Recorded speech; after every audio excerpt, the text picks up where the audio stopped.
Welcome everyone to this week's Global Star Party. We'll just kick this thing right off with whoever's got some live images. So who would like to start us off? I would show the sun, but I think we've got clouds. I don't know. Some nice live sun and clouds to kick us off.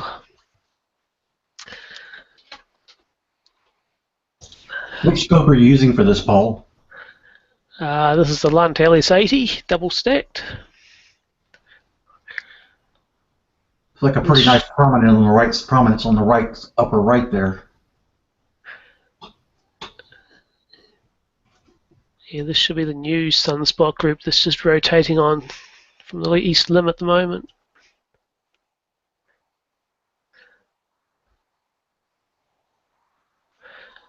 Yeah, the clouds really want to join in the fun.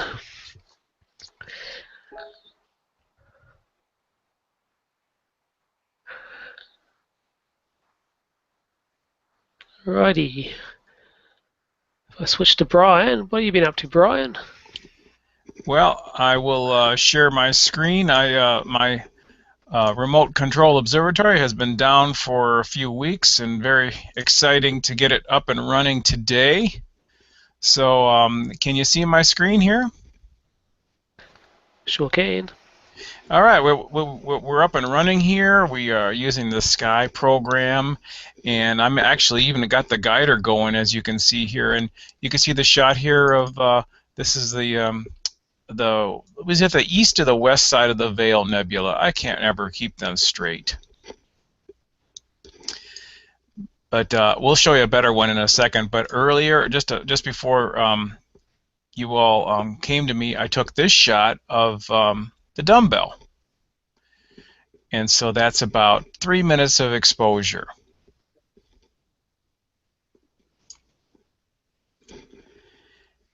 And before that, I was taking some other shots. It's just fun, really fun, just to take short exposures and just bounce around the sky. Let's go ahead and abort this one. If anyone didn't see your feature we did a few months ago, you can just tell us what sort of gear you're using there. Yes, I will. Let me see if I can show you. Oh yeah, let's go full screen on this. That's a much better shot, isn't it?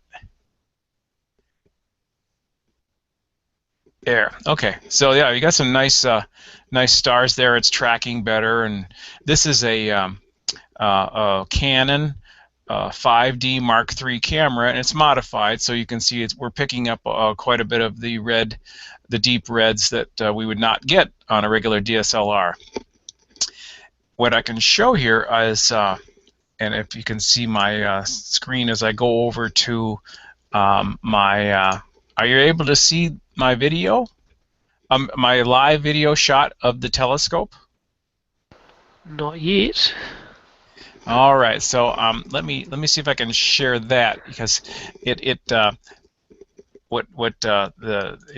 actually asks me what I want to share. So I'm going to stop sharing this particular thing, and now I'm going to try to share something else here. Let's try that.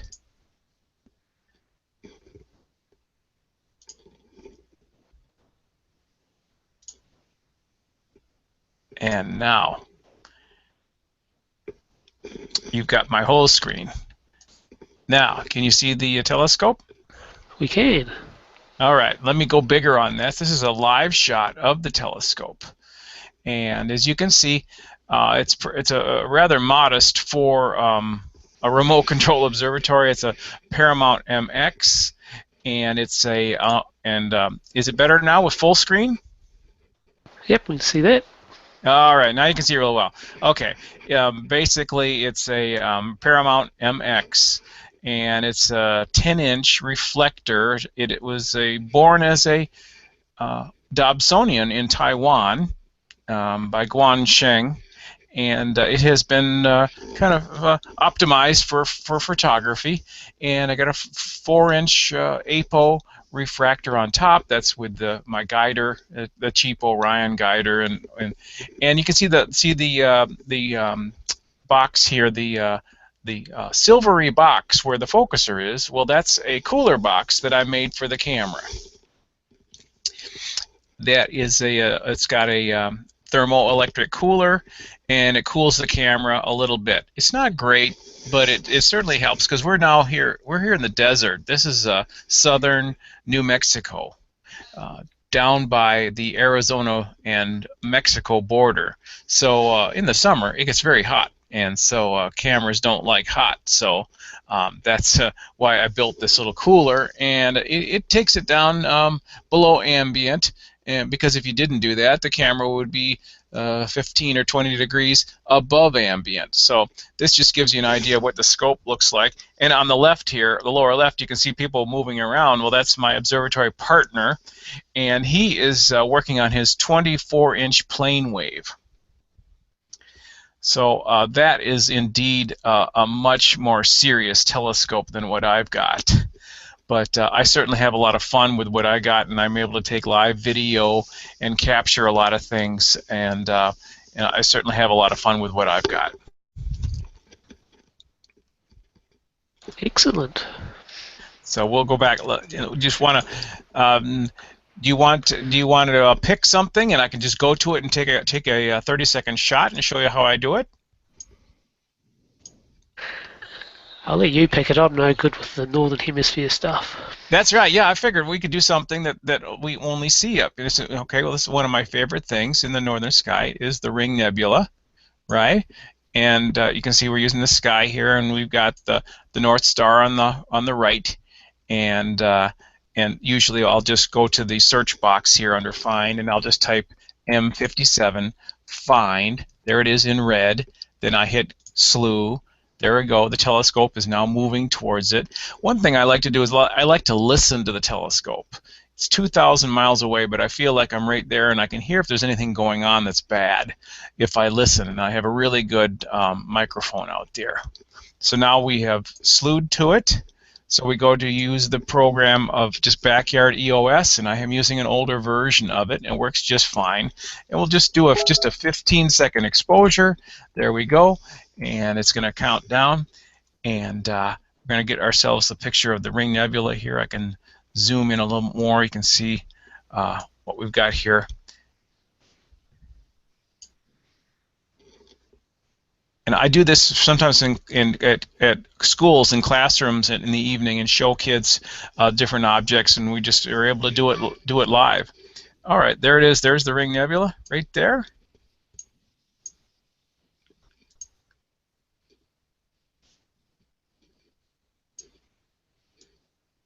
So that's just a 15-second exposure. And we're picking up a central star, aren't we?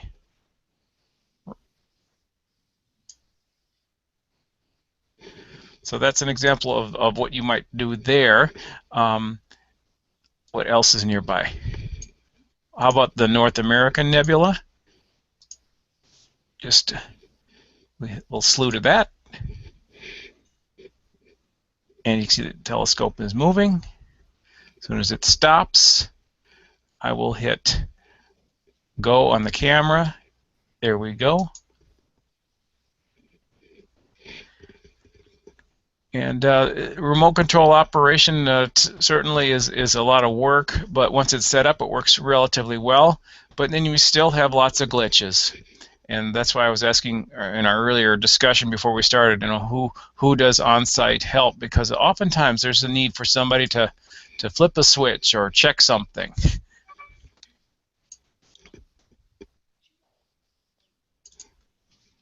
Now maybe 15 seconds isn't enough for this object. I'm going to go full screen on this one. Look at that. Nothing.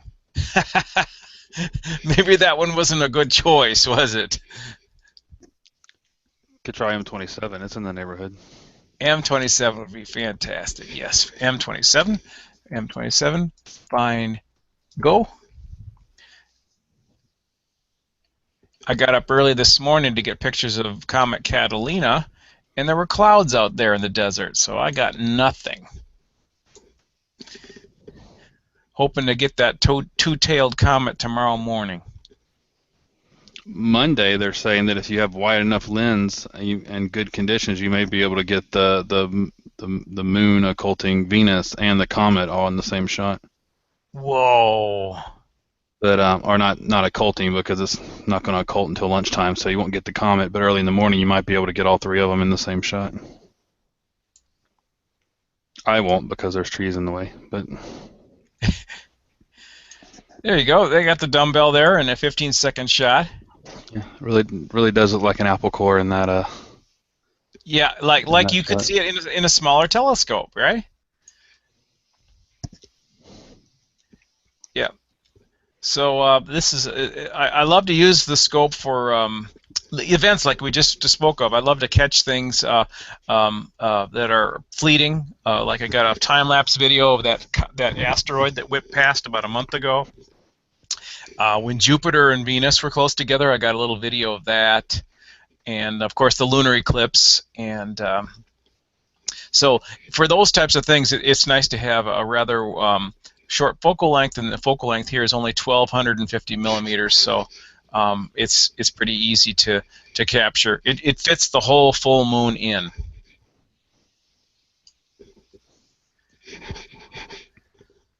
Oh, well, we'll let you select another image, and while you're doing that, we'll go and see what Daniel's been up to. You there, Daniel? Yeah, I'm here. Got any pictures you can show us? Yeah, sure, I can. Let me just. You wanna? I uploaded them to the green room. I don't know if it's best to share from there. If you want me to just share from my screen. Yeah, if you just share away. All right, let me get one open here and then share. Yeah, it's actually clear here tonight, but I had so much stuff going on today, I didn't get a chance to even set up my scope. All right, let me know when you guys are seeing my screen here. Yep, we can see that. All right. I don't know why it's not letting me click on these images and load them. All right. What is going on here? Huh. It's not letting me click on these, and let's do this. Let's try it from this screen here. There we go.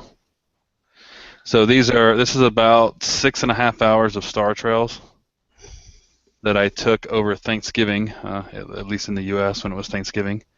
I had it set up at my sister-in-law's house in Alabama to just take pictures all night. So what I did was I set it up, and it was taking 30-second exposures, and it really just kept taking those until my camera died.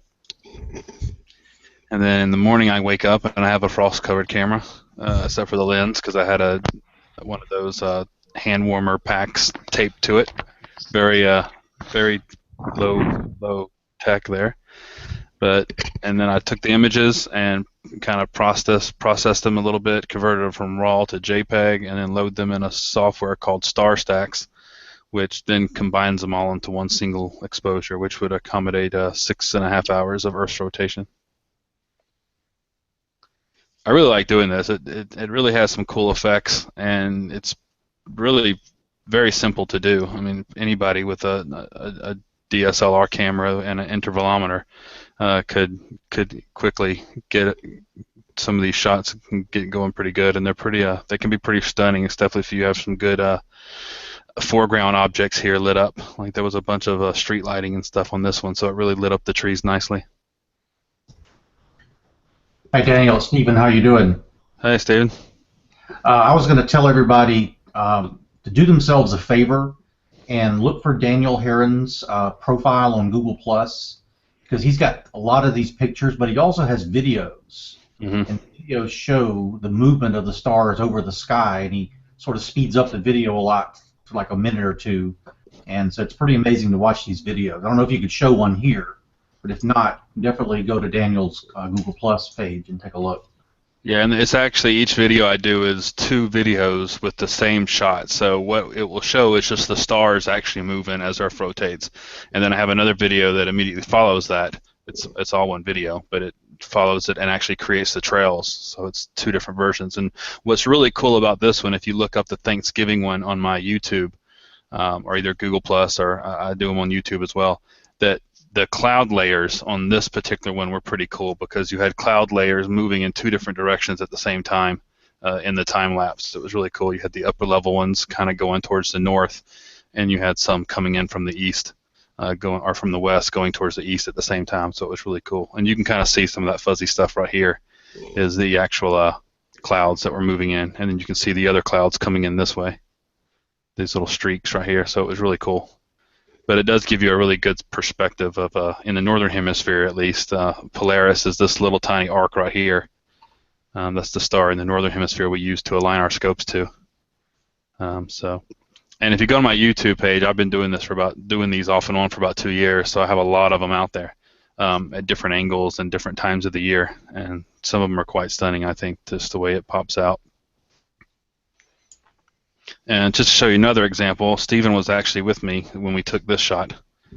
This is at the Charlie Elliott Wildlife Management Area near just to the east of Atlanta. And this one I arranged this is one of our dark sky observing sessions. That's why you see all the red lights.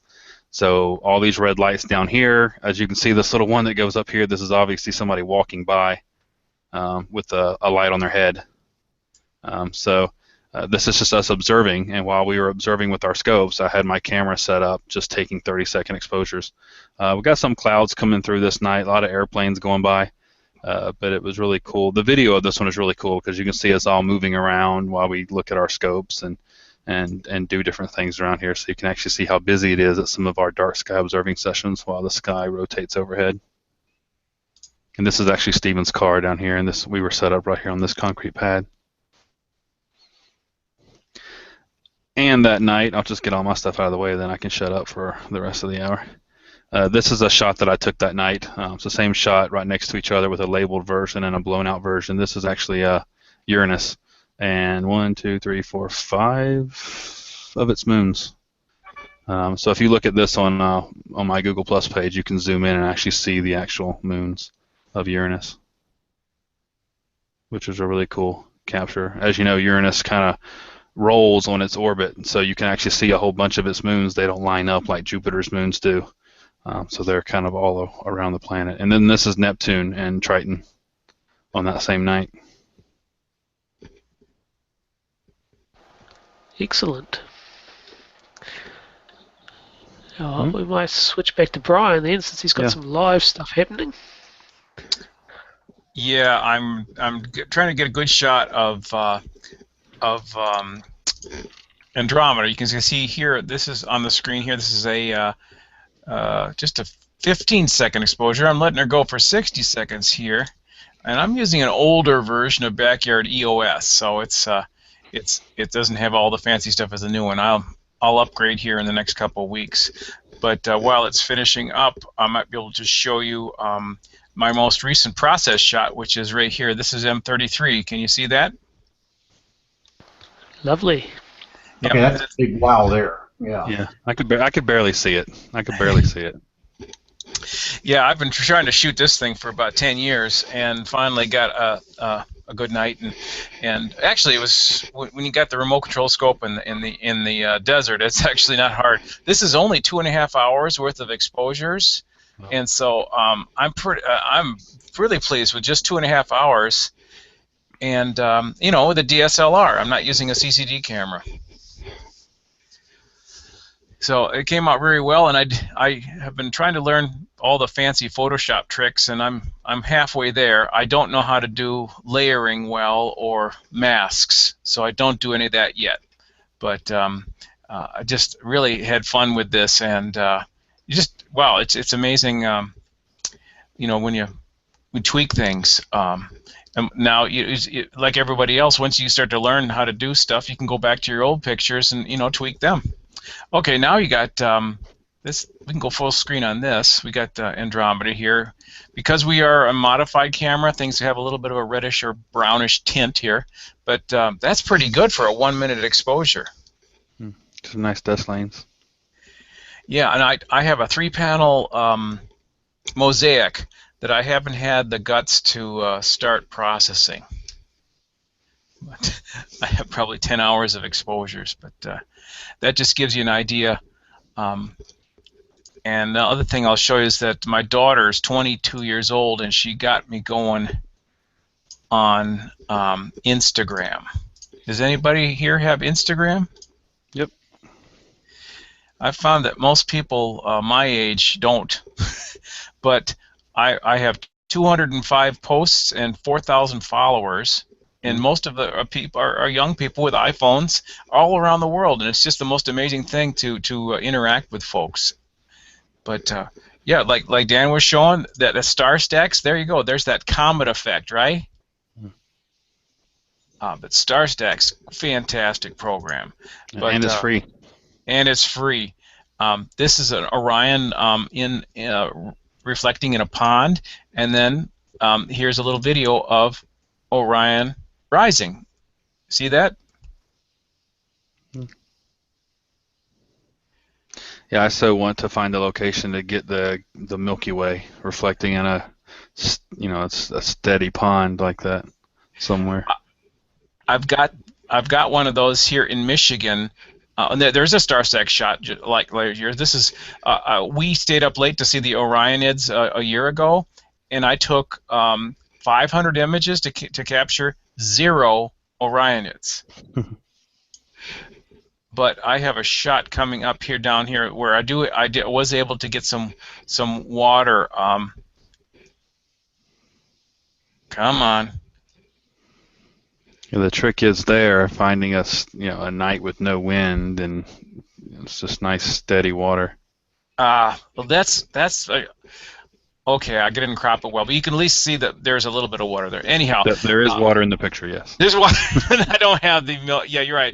I'm on the same quest.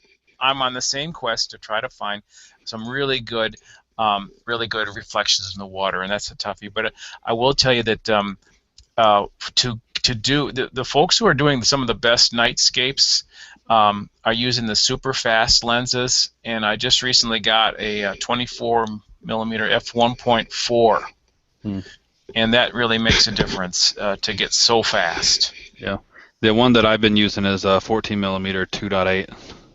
Yes, I have that also, and that's a wonderful lens. That Rokinon is a fantastic lens. Yeah. So that's about all I got. Excellent. Well, we'll switch to Russell. He's showing us something interesting. You there, Russell? Hey. There you go. Jupiter Oh, and shadow the there? shadow transit. Yep.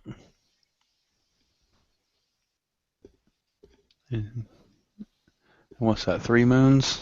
No, 4. No, is that a moon there? Yeah. No, that moon's. Yeah, there's 4 there. Yeah, there's 4. One is kind of close, and the others are. One is kind of really far away and a little dim.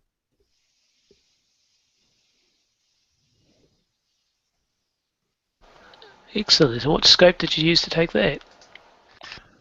127 millimeter and Next Image 5 camera. It's 2 exposures, one for the planet and one for the moons. Stacked in auto stacker 2. Another free software? Yes, it is. And is it easier to use than Registax? Yep. I find it quite a bit easier. It doesn't have as much control over the specifics, and a lot of the buttons people never push anyway, but it does do a very good job. I've never even really felt the need to use Registax. AutoStax. It's my go-to for planetary. Yeah, because I'm planning on getting some Mars, in the spring and summer. It's going to be really good, and I'm just afraid of trying to use Registax again because it never worked for me. Yeah, for lunar and planetary, it's definitely the way to go, I think.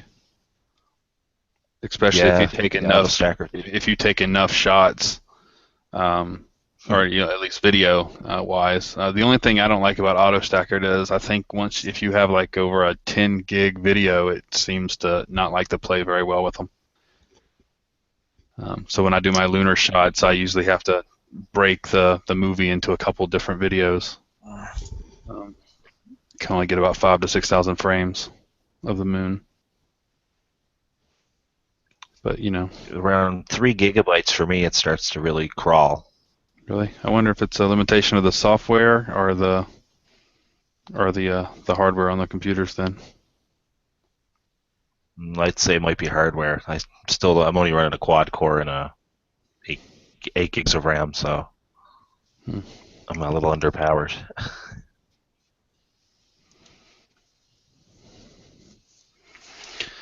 So is everybody gearing up to try to get some daytime shots of the moon and Venus on Monday? I know we should get a good shot of it from Atlanta if the weather plays nice. I'm gonna give it a shot during my lunch hour Monday. Yeah, I took the day off, so I'm gonna try to get a shot of it.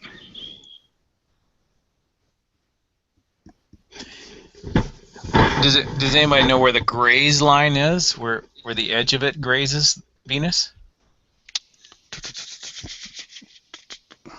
No, I do not. Sky and Telescope had a pretty good graphic. Let me see if I could find it. Because that would be very impressive.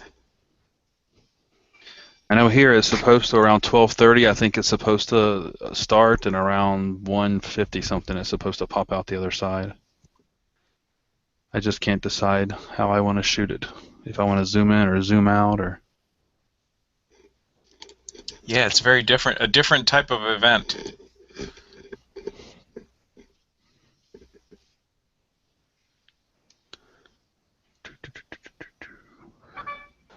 Well, we might switch over to Stephen then and see what images he's got to show us. Okay, can you guys see that? We can.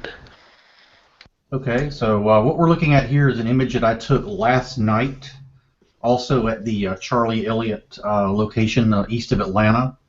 And I wanted to show this one because this is an image that a lot of people who are getting into astrophotography can take without a lot of very sophisticated, high-end expensive equipment. For this image, I used a Canon DSLR. Now, I used a 70D, but you could use pretty much any Canon in the Rebel series for this. And I used a wide-angle lens. This was a Tokino lens, which is 11 to 16 millimeter, a little bit of a zoom, and it is an f2.8, so it's pretty fast. And this is basically what the almost an overhead shot, close overhead of what we call the winter Milky Way area. Of course, the summer Milky Way is down towards Sagittarius and Scorpius, that part of the sky. Well, this is Perseus and Taurus and Andromeda. In fact, you can even see on the screen here toward the top middle, I'm not sure if you can see my cursor kind of going around, that is the Andromeda Galaxy. That's what we were just seeing at the remote observatory just a couple of minutes ago. So that's Andromeda Galaxy there. Right in the center is a little cluster that's called the double cluster. That's in Perseus. And over on the far right here is the very familiar Pleiades cluster there. And again, this was either a 15 or 20-second shot. And all I used here was a tripod. I did not have a mount. So I just basically sat the camera on the tripod with a wide-angle lens. I opened up the aperture to full aperture, 2.8, and shot for 15 or 20 seconds. And I think I shot at ISO maybe 2500 or 3200 to really get out a lot of the detail here. And then I processed the image in Adobe Lightroom. So this is not a shot that requires, thousands and thousands of dollars of equipment. It's a really good way to get into astrophotography. A lot of us started these wide-angle shots like this. I'm pretty pleased with this one.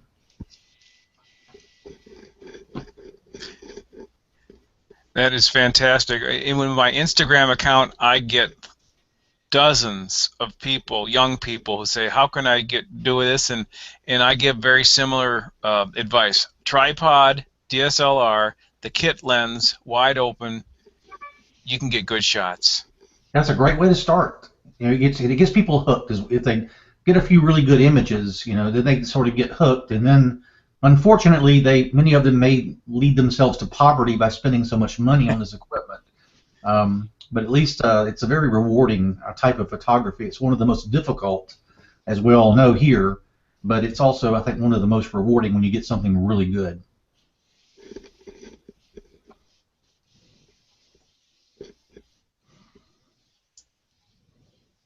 Excellent. I would predict that within 3 to 4 years, we're going to have iPhones able to do that picture.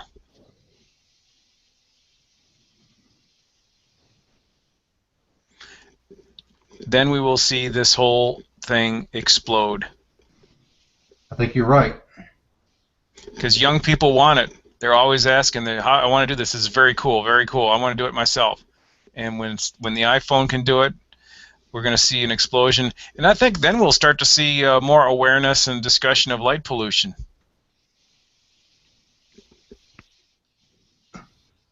I think most of us would welcome that. Maybe not the increased fake photos that are going to come along with it. Yeah. Now, can I I'll just throw out a quick question. Have any of you seen the new Sony full frame? It's called the Sony A7S, I believe it is. Yeah, it's amazing. It's fantastic. Played with it. It's just doesn't have a lot of the peripheral and accessory things that astronomers want for long exposure. This is true. But the quality and it's basically the idea of the camera is it's one of the best low light cameras ever made. You can get some incredible shots, long exposures at very high ISO with very little noise. Some of the shots I've seen with that camera just pretty much blow me away. Yeah, it's amazing, and it's what's amazing about it is what we've seen for the last 10 years is more pixels, smaller. Smaller, more pixels, smaller. And they went the other way. They have fat pixels that fill up fast, and it's wonderful. I just hope, I wish Canon or Nikon would do it because they're already the established leaders and they're very controllable, and people are used to using them. And like backyard EOS does not work with the Sony. Right. There's no backyard Sony. Maybe there will be. Maybe they're working on it. Nikon, he's made one for Nikon, I mean, the Sony. I agree. I'm very excited about the new version. The S2 just came out recently, and I haven't seen anything. I haven't seen any published good pictures. But boy, there's a YouTube of some live deep sky video, live, like the Orion Nebula from Japan. Yeah, I've seen that. And I'm glad you mentioned the megapixel issue because I want to say the A7S is maybe a 12 megapixel camera. That's all. Yeah, nowadays people want more 24, even 36 or however many, but it's a 12 megapixel camera and that's it. It's pretty interesting. Yep, and to be able to do things live, it's so cool.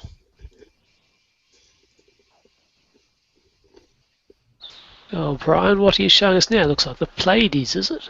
Yep, this is a. I just took this just now. This is a 60-second shot, and you can really pick up this is the Merope Nebula, or its nebulosity near the star Merope. So yeah, and you can see that this focal length is almost perfect for capturing all the Pleiades.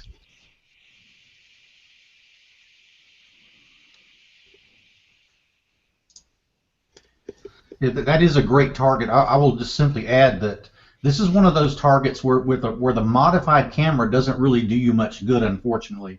I have a modified T5i and I love it, but I typically, when I shoot the Pleiades, I usually use the other camera for that.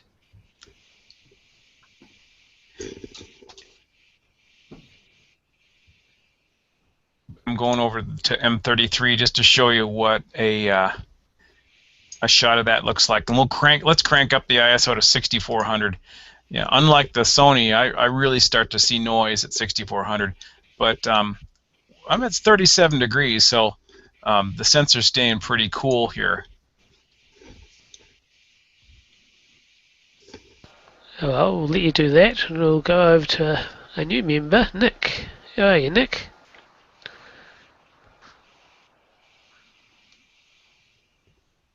There, Nick, you might have to unmute yourself.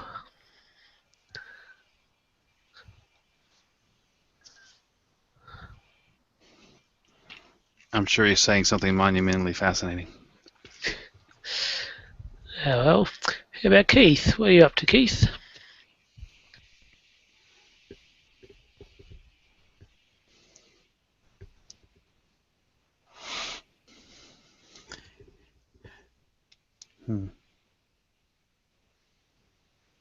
I'm not having any luck finding a map of the moon and the Venus and where the pass is going to happen. There's probably one in the Sky and Telescope, but I can't find one online.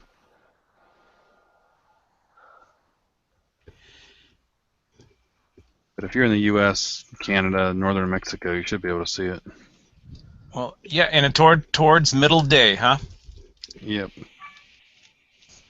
Well, depending upon your time zone, but at least in the Eastern time zone, it's right around 12:30, I believe. Oh, here's a little bit of live cloudy sun shot in calcium K. Got a few new sunspot groups over here, which should be the other way around, but I'm all inverted and backwards. This is the east limb over this side. These are the two new sunspot groups rotating around.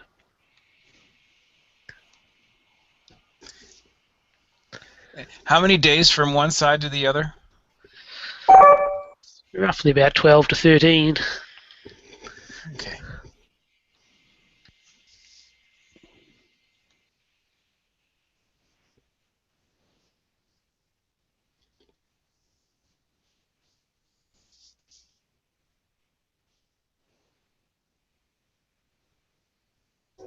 Paul, I have a question about calcium K, if you don't mind.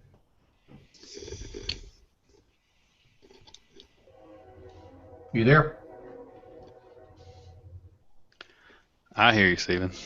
Okay. I was just going to ask, maybe Daniel knows. When you see calcium K images of the sun, they look very purple. And I was just wondering if that purple is, I guess, what we might call a natural color, or is that something that is just done in processing? I really don't know. Paul might have dropped off there. Says he just I think joined. it has to do with the filter and the band that it blocks or allows through. Oops, something nasty happened and I disappeared for a while. Welcome back, Paul. Don't know what happened there.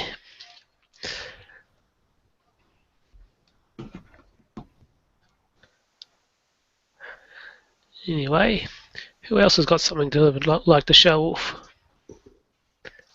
I got that. Go ahead.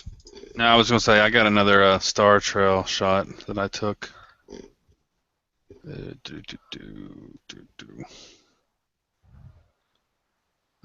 This one's got some interesting color in it, I think. This was actually when I was trying. Can you guys see that? Yeah. This is when I was trying to capture some taurids. Didn't really capture any, but you can see what's interesting about this. Besides the color, we did get some thin clouds come through, but this bright blue stripe right here is actually the Pleiades.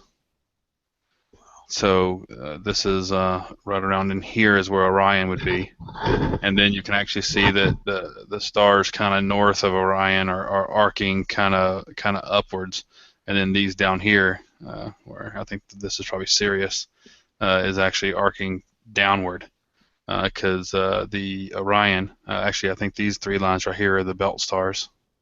Yeah, this would be probably Betelgeuse and whatever the other shoulder's called.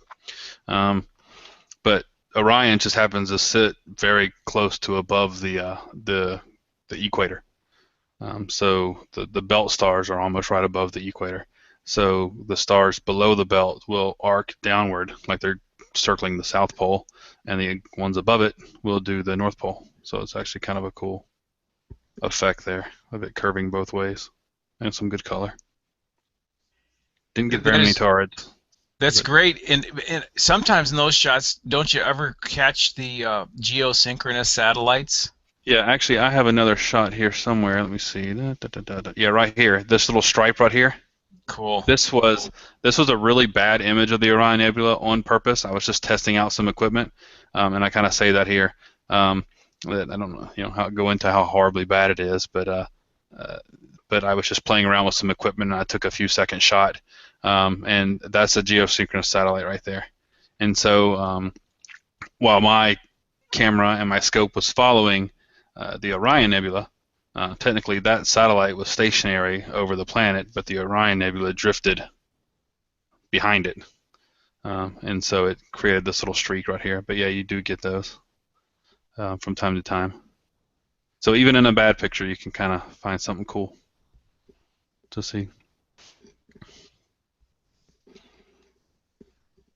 And then these are two satellites I got in one shot here. You got the Pleiades right here, Taurus right here, and Capella.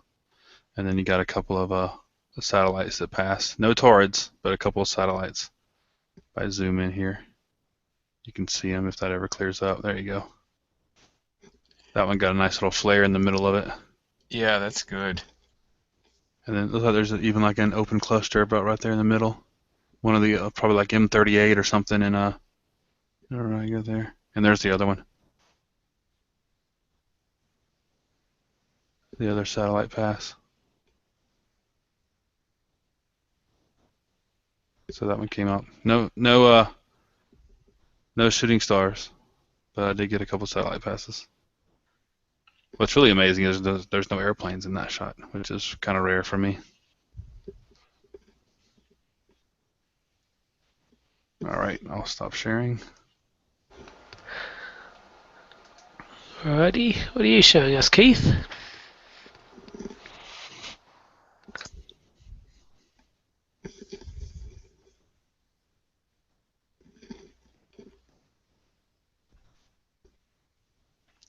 A cloudy sun, it looks like. No. It looks like Keith's showing us the Andromeda Galaxy.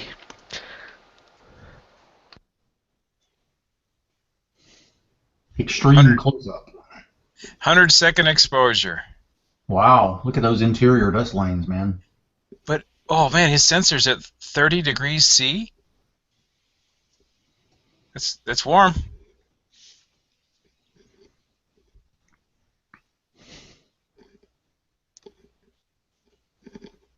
And that's another thing that Canon could do.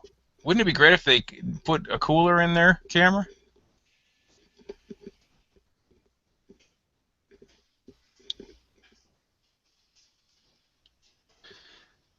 I got the group Flickr site ready to go. Whenever you want to switch over, we can share some other shots from the group. Yeah, but those dust lanes are really cool. Yep, go for it, Daniel. All right, let me get back over there.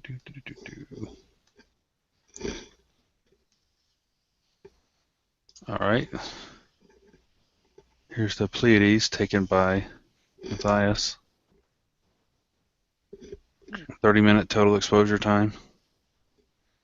Got some really nice nebulosity there. Nice I like how it changes color at the bottom. Yeah. That's not something you see very often in the Pleiades shots. Very cool. Does it say where he is? I don't see. 60 DA. Huh. Here's another one.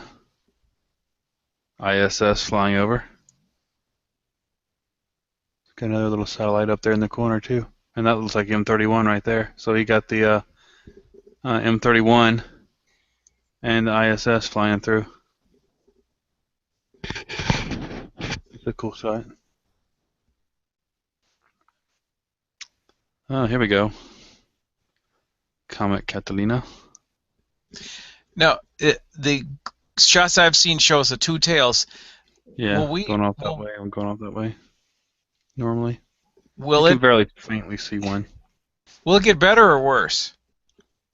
I think we never really know what the comet itself is going to do, but it's getting higher and higher in the sky.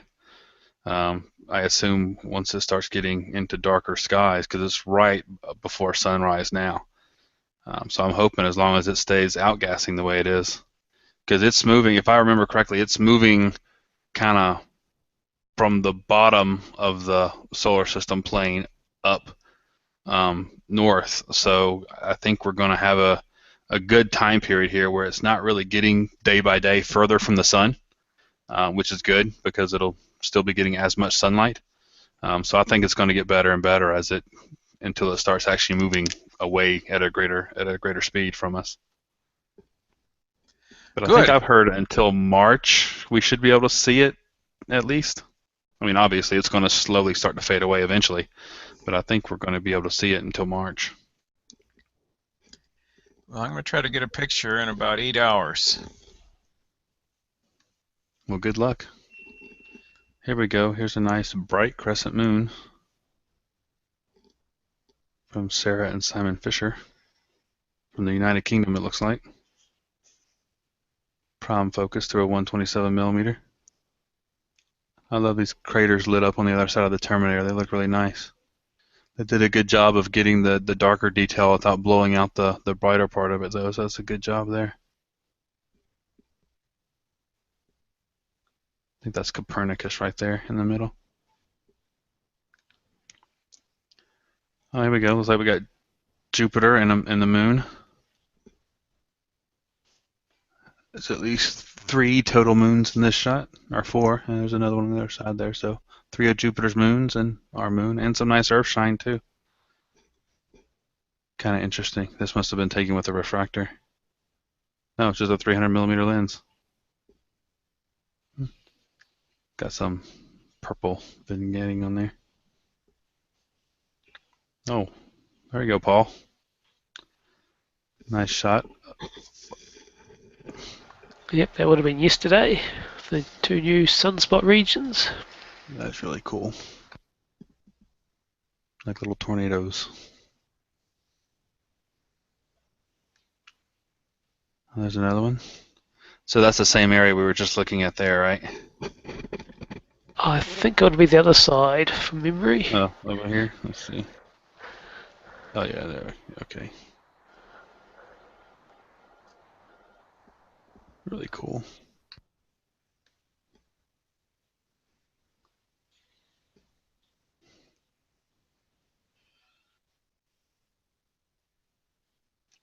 Oh, there's some nice lunar detail by Ralph Smith.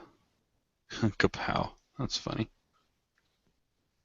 A nice young crater impact there. Let's see, what did he take this with? Doesn't say anywhere. Well, he took it with a camera, we'll just say that. Oh, there's another one from Matthias. The Pac-Man Nebula. I love the star colors in this shot. Picking up the different star colors with the nebulosity. It's really cool. I'll just keep clicking through until someone tells me to stop. So if no one tells me to stop, I'll look up and it'll be 11 p.m. I'll still be clicking through and not talking to anybody. And I got one more I'd like to show if you don't mind. Oh yeah, sure thing. All right, all yours. Every time you talk, it looks like Jupiter's talking, by the way. Just little sound waves coming out of your image. Yes. Okay, can we see this image here? Yep. Okay, so this is a kind of an interesting little story about this image. This is an image that what I was doing was I had a 50mm lens, and I was using a tracking mount. So I was using an Orion Sirius mount for tracking. So I just basically put the camera on the mount and was not using a telescope at all. And I wanted to get, you know, a nice shot of the area of the double cluster, which that's very prominent there in the middle. What I didn't realize, however, is how close the double cluster appears to what we call the Heart and Soul Nebula. Down in the bottom left, those little red areas, when I first saw the image, I didn't even realize what those were, and I had to look up that they were the Heart and Soul Nebulas, and I'd seen many images of both of those, but did not realize that they would show up in the same image with my double cluster with the 50mm lens. Now, the reason that they are showing up at all is because I also was using a modified camera, which like we saw earlier, and the modified camera, the sensor is modified or has modifications that bring out that hydrogen line. That's where you see the red. So it's not a great shot in the grand scheme of things, but it was a shot that I got something I was not really expecting to get, and it's a noisy image and all that. It's a 2-minute exposure, by the way. It's a single 2-minute exposure. I didn't really have any time to do multiple exposures and do a lot of combining and everything, but I'm still pretty pleased that I was able to get the heart and soul down there in the bottom left of this image. You have to go back there and focus on them and actually see what you can make of them. That's definitely on the list to do that. Absolutely. Stop that. Is the Orion tracker good enough to track, let's say, a 100mm or a 200mm lens so you can get closer? Oh yeah. That's a good question. I have done some very good tracking. I've not gotten a lens that long. I do have a very nice 135mm lens, and that's going to be sort of my next attempt at this. Will be with the 135, and I've done some very good, 3-4 minute exposures with the 135 lens. Yeah, I found the Astro track was tough to get to have it track a 200. Yeah, I would imagine so. Especially my camera is not a full frame camera, so it has the crop factor, which sort of increases the magnification and lowers the amount of time you can shoot without getting trailing. I wanted to show this just in case there are people on here that are interested. Here's the timing of the occultation on Monday, depending upon where you are in the U.S. So here's me and Steven right here. So, and these times should be local. So, wish I could have taken that off, but not going to work.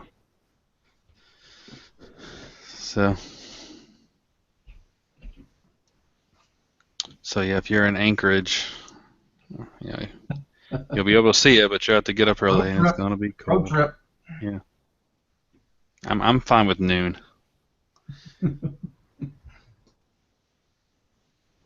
So, but here's some images of similar past ones and what they've looked like. So we'll see. I can't decide whether I want to do something like that or do something more like, this one up here. Yeah, Steven, that's why I was asking you about that camera. I was going to try to see if I could use that camera in my scope to get that close-up shot, and then use my my DSLR on the other tracking mount with my 300mm lens. Well, I believe the Jupiter picture that's my profile pic. I believe I did it with that camera. Yeah. So it should work. Yeah, I was going to do some testing tomorrow. And then I was going to try to see if this will work. Can you guys see this video? Let's see how this works. This is my star trail video. Let me know if it's being choppy or something. I'll still just see the title. Yeah, they'll. There let me zoom in. Yeah, okay. Good. Yeah, it was pretty good. See, look at the clouds coming that way, and then the other clouds will come in. See, there went some clouds. See, there's some other clouds going the different direction. It's really kind of cool to see.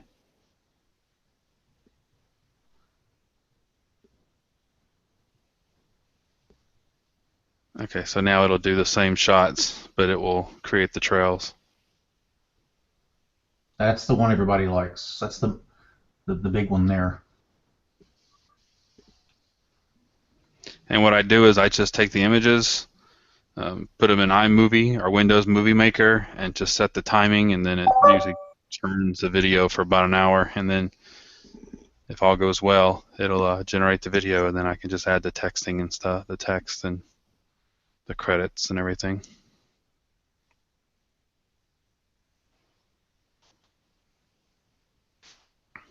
Cool, that worked pretty good. I have to remember that worked pretty good. We can try that in the future.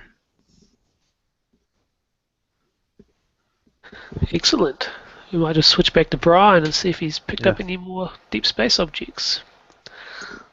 Well, there you go. That's M33. Oh yeah, nice. 1 minute exposure, is it? Yeah, 1 minute, 6400 ISO, and you can pick up that huge red H2 region at 5 o'clock. Yeah, this is where the modified camera really helps. Yeah. Yeah, you know what I haven't seen is what about modifying that super duper Sony? That's a good question. That'd be something else, wouldn't it? Yeah, it's very exciting, but I'm just hesitant to buy such a thing because you know we don't see other people doing it. I don't want to be the first person and find out there's a lot of problems. But yeah, that's all I got.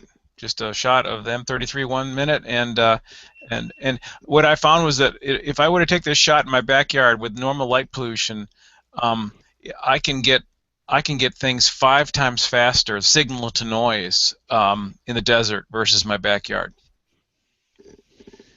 So it's just it's an amazing difference. Um, but I've had continual issues. I had a lightning strike, which fried the computer and fried the mount. It's one thing or another. The roof wouldn't retract, and then the other night my cooler quit. So instead of having a cooler box, I have a hot box. But yeah, tomorrow morning in this spot here where you can see Orion coming up, that's in that spot. That's where the comet's going to be, right where Orion's coming up, right there. That's where the comet's going to be tomorrow morning at dawn.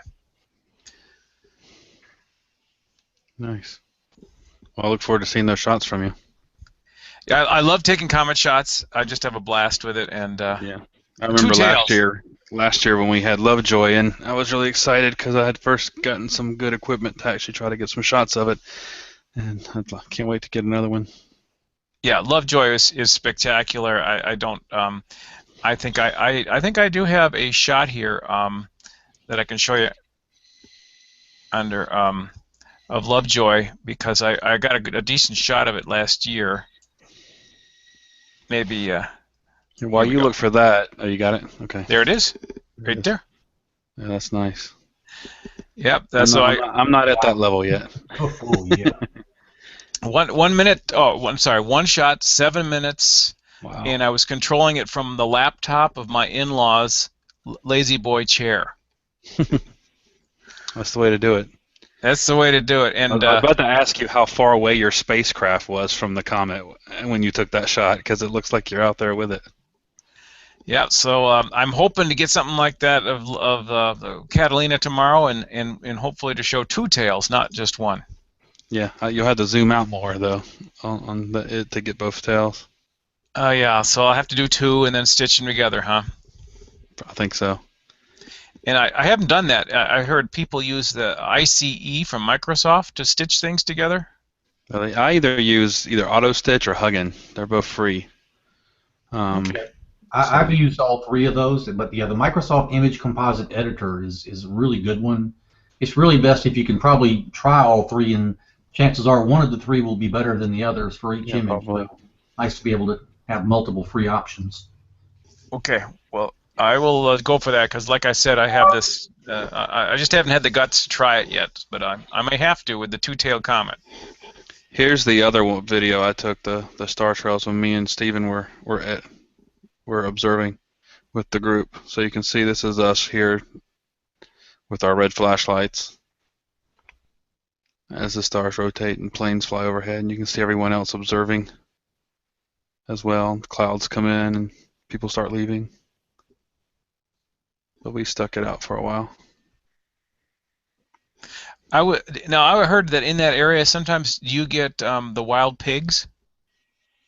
Yeah, I have heard that from the people that observe there more often. I only get there like once or 2 times a year. But yeah, definitely there is a little bit of wildlife to contend with sometimes. So the clouds kind of wash the stars out, but you can see all the activity going on over here. Just kind of a cool effect. Neat. Perfect. Well, we've just about come to the end of the show, but before we go, we'll just show off Keith's image here of the Orion Nebula. Yeah.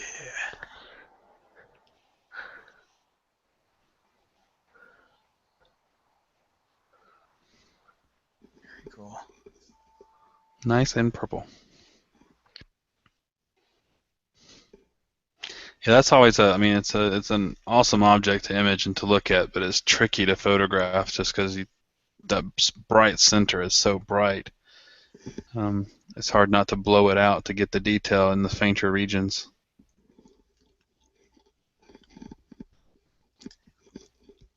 But there's just so much detail in that area. And I see he's cooled down. Now he's at 23C.